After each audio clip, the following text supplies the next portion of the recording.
Welcome to exploring the mystical side of life. Hi, this is Linda Lang from ThoughtChange.com, and I'm here today with Angela Delglin. Angela is a spiritual mind-body coach who could be described as a spiritual navigator. Welcome, Angela. Thank you. Glad to be here. So one of the things that Angela works with is the soul contract, and it's a really fascinating topic. Every person born here on the earth plane has a soul contract, and I'm wondering if you could give us just a little bit of basic information, Angela. Sure. So before the soul decides to come and incarnate back on the emotional earth plane, they come up with a name which will create the vibration that they wish to use to bring about the lessons that they've chosen to work with in this coming incarnation.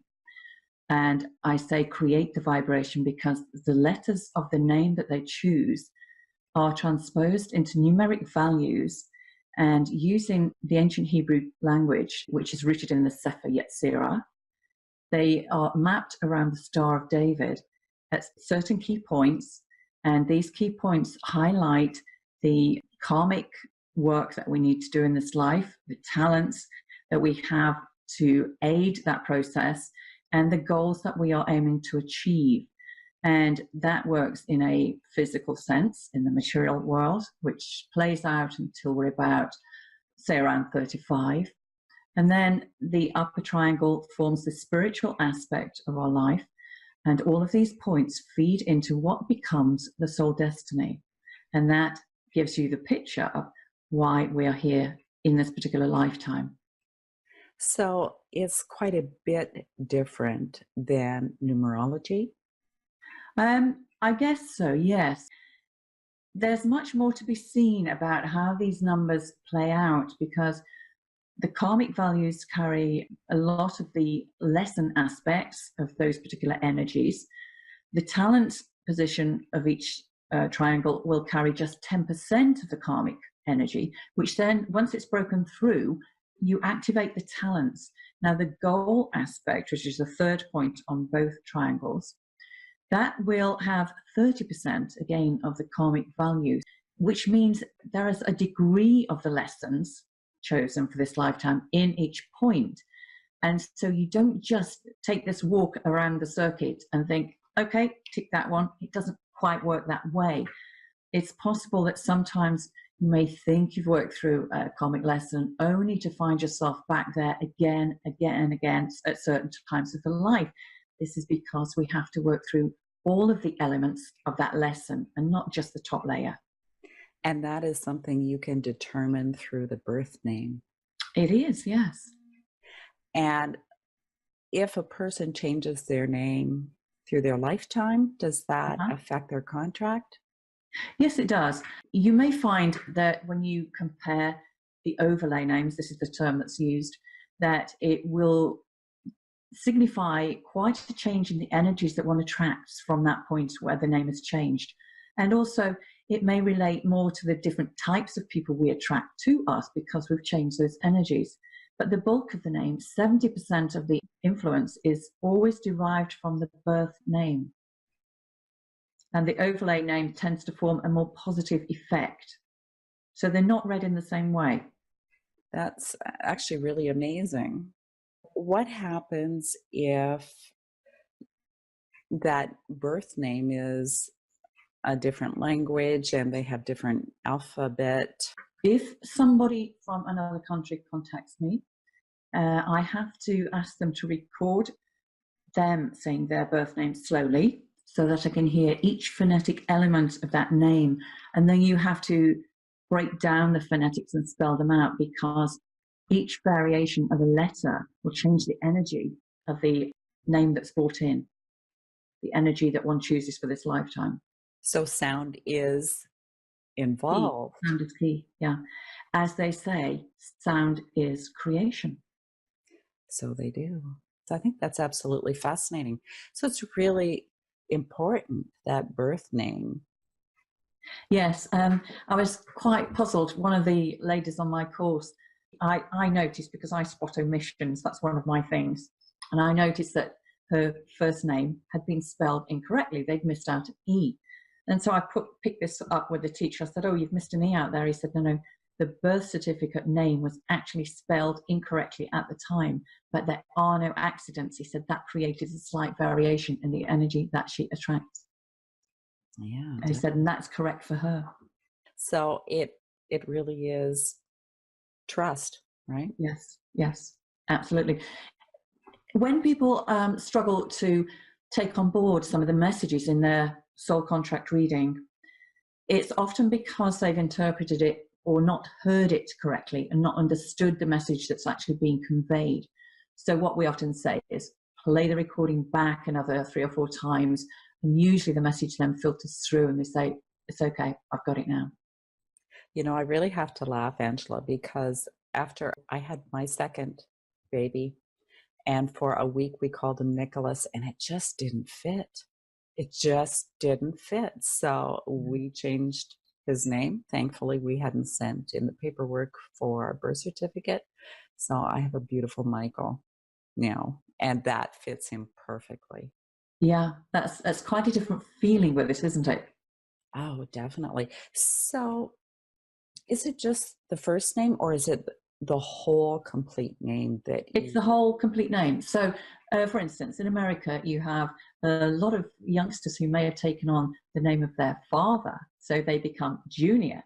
So when you map out the name, you actually spell out in full the name Junior. And what that child often does is continues to carry the energies of the father with him. So which that's tough. may or may not be a good thing, right? Exactly, exactly. Wow. So you have to trust the energies or the feeling that we have about that name.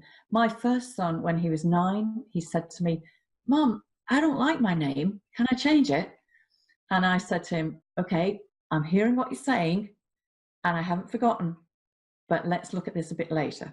And when he was 11, he changed all of his name because he just happened to be moving school at the same time, and all went well until his little brother joined him at the same school, and brothers being what they are, he told all the children there. Not a great time for my oldest son, but you know, he got through it. Oh, I think the power of the name and the spoken word is absolutely fascinating. Now, you've mentioned that you can learn karma, you can learn soul gifts, and the goal or the purpose of this life. The goal, yes, but they all play into the soul destiny. And that's not just for this lifetime, or that is? No, that is just for this lifetime, yes. So the soul contract forms the trajectory of growth for this lifetime, your growth potential. Now, not everybody achieves that. You know, some people do get blocked and hung up part way, and they may choose that they don't want to go any further, and that's fine. However, if they do want to go further and want to overcome this block but don't know how to do it, name optimization can help to get around that. And so what do you mean by name optimization? Changing your name by choice to create energies that would actually support your goal. So in a very focused and conscious way. So you know what your goal is, you know what you want to achieve, but you don't know how to get there. And you are very aware of these blocks that you keep on hitting and tripping over. So what you can do, for instance, if you have a talent energy that's not strong enough to take you through from the karmic elements to the goal, then what you can do is tweak the name, tweak the sound of the name to bring up a stronger talent position that will take you through to the goal. I understand. I have a friend she's German. Her first name is usually pronounced Mika, but she's changed it to Micah. Yeah. And she has taken on a different kind of persona, more strength. Nicknames can actually undermine your energy because you will resonate or vibrate at the name that's on all your official documentation, the name you are officially known as. If you take on a nickname, which is an abbreviation of your full name, you're distorting the sound.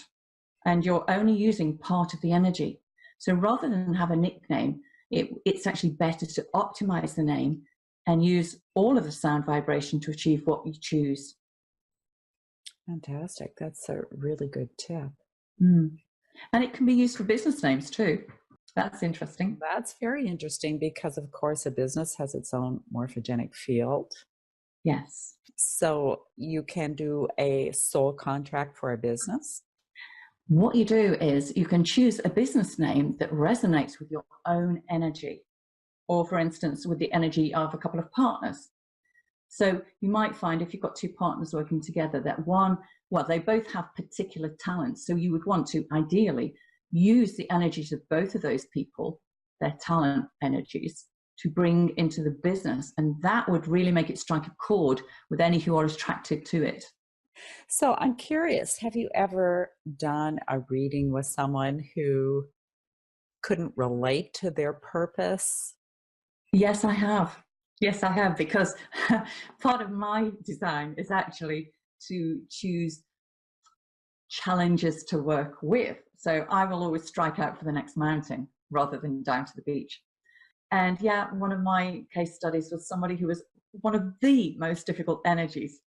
And boy, is it a tough lesson. But she just had to say, I'm not ready to work with that.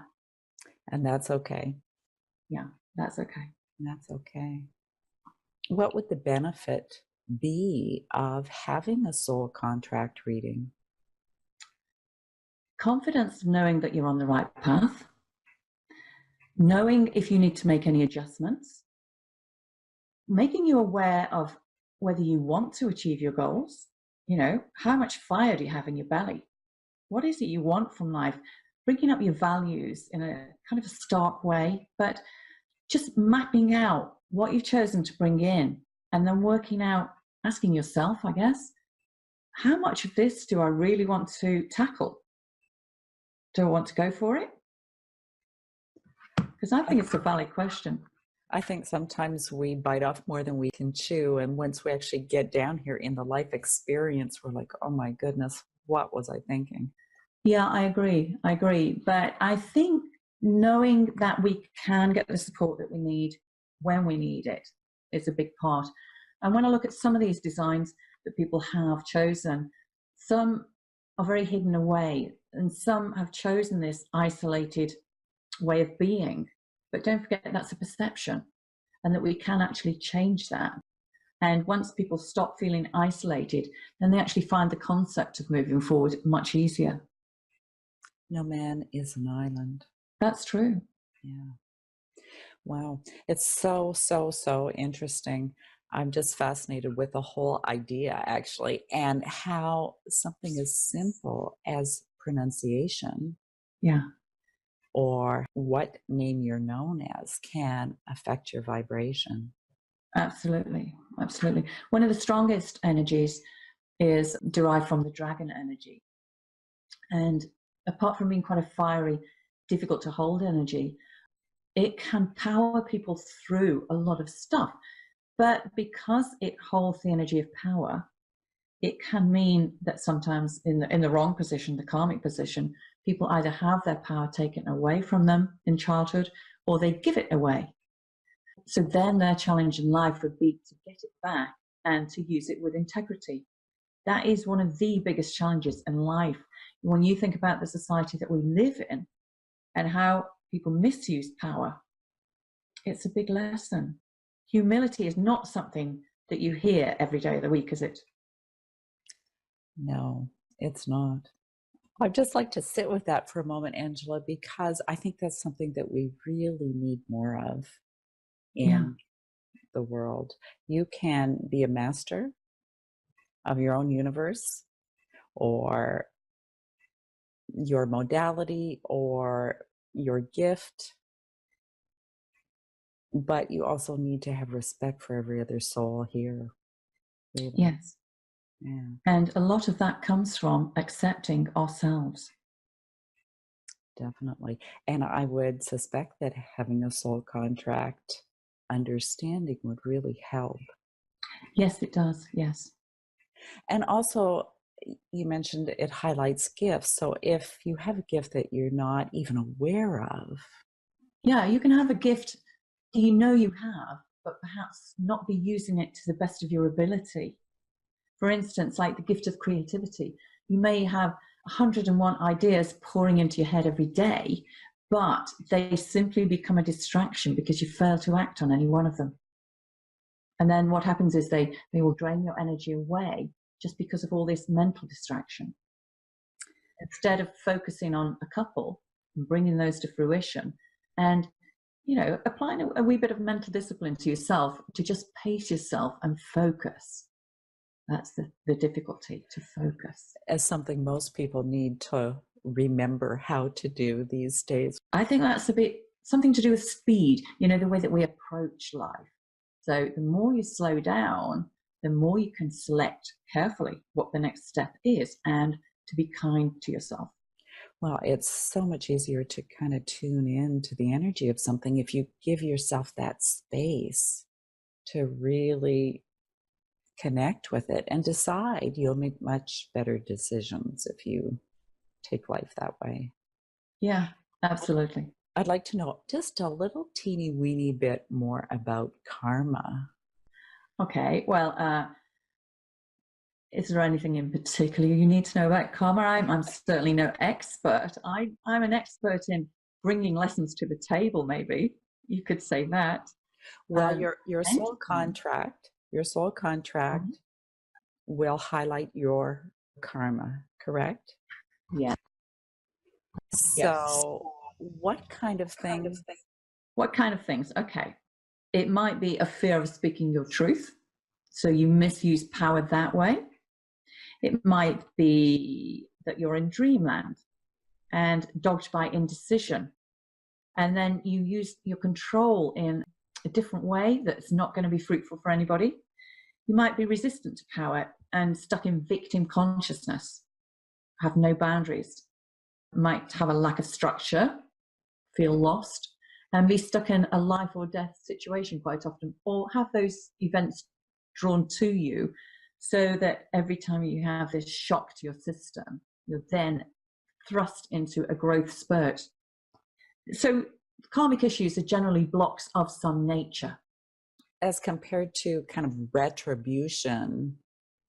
Yeah, no, it's not about that. You know, there's no hair shirt, there's no flailing of birch twigs or anything like that.